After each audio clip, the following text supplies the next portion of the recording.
gorilla stomping in a zoo. Check the vocals, animal is getting right. All I need was space, so give me more room. Rain in the sun, boy, I copy any tune. Batman got some PF in a suit.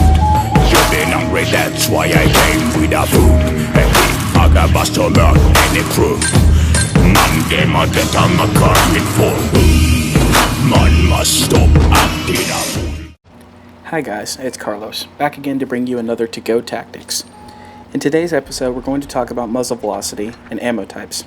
Now, on the Wargaming Wiki, they describe muzzle velocity as the measure of the speed a shell travels right as it leaves the barrel of a gun.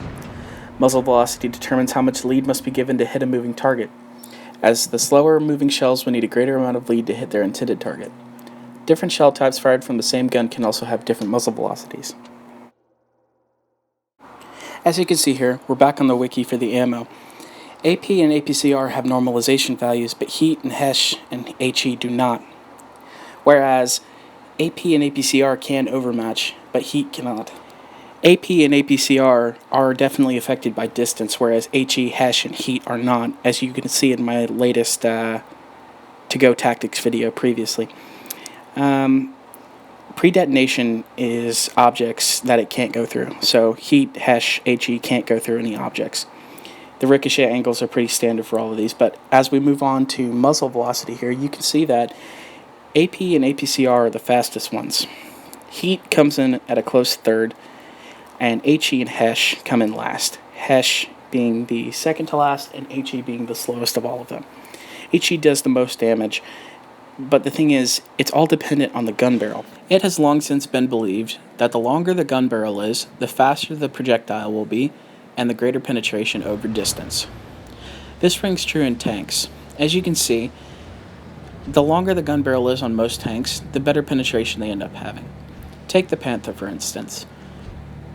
It has a shorter barreled gun with lackluster penetration, and it has a long 88 with some of the best penetration for Tier 7. This is on the standard ammunition. So it rings true. The problem is, a lot of people don't take this into consideration with velocity. You see the KV-2 over there. It has a short-barreled 152 round. Now, it is a bit different when firing an HE shell from a 152 round that is so short when compared to firing an HE shell from, let's say, the 704's gun. The longer the barrel equals the greater velocity. Now this is all going to be relative to the gun you're firing. If you're firing, say, the 704's gun, the AP, the APCR, and the HE shell velocity are going to be relative to the length of the barrel. Just like the KV-2, just like any other big gun or small gun.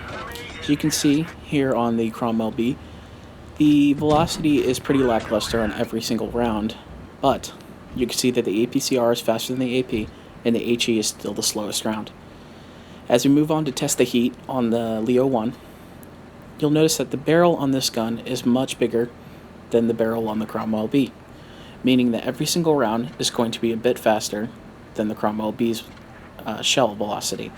So, as we fire at the STI's turret, you can see that the heat, although still a slower round than the APCR, is still pretty fast for the gun.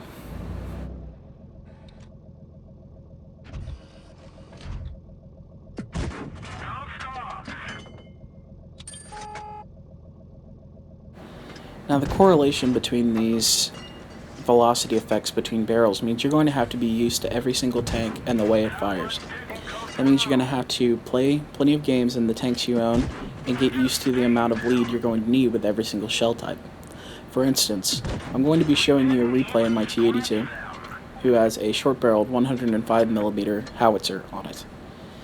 You have to give a lot of lead to the HE rounds on that howitzer. It is very short-barreled, meaning that it has a high arc and very slow shell velocity. And the problem with this is it's not like many other tanks that I play. So, it can be very challenging to hit anything that is moving at 300 to 400 meters.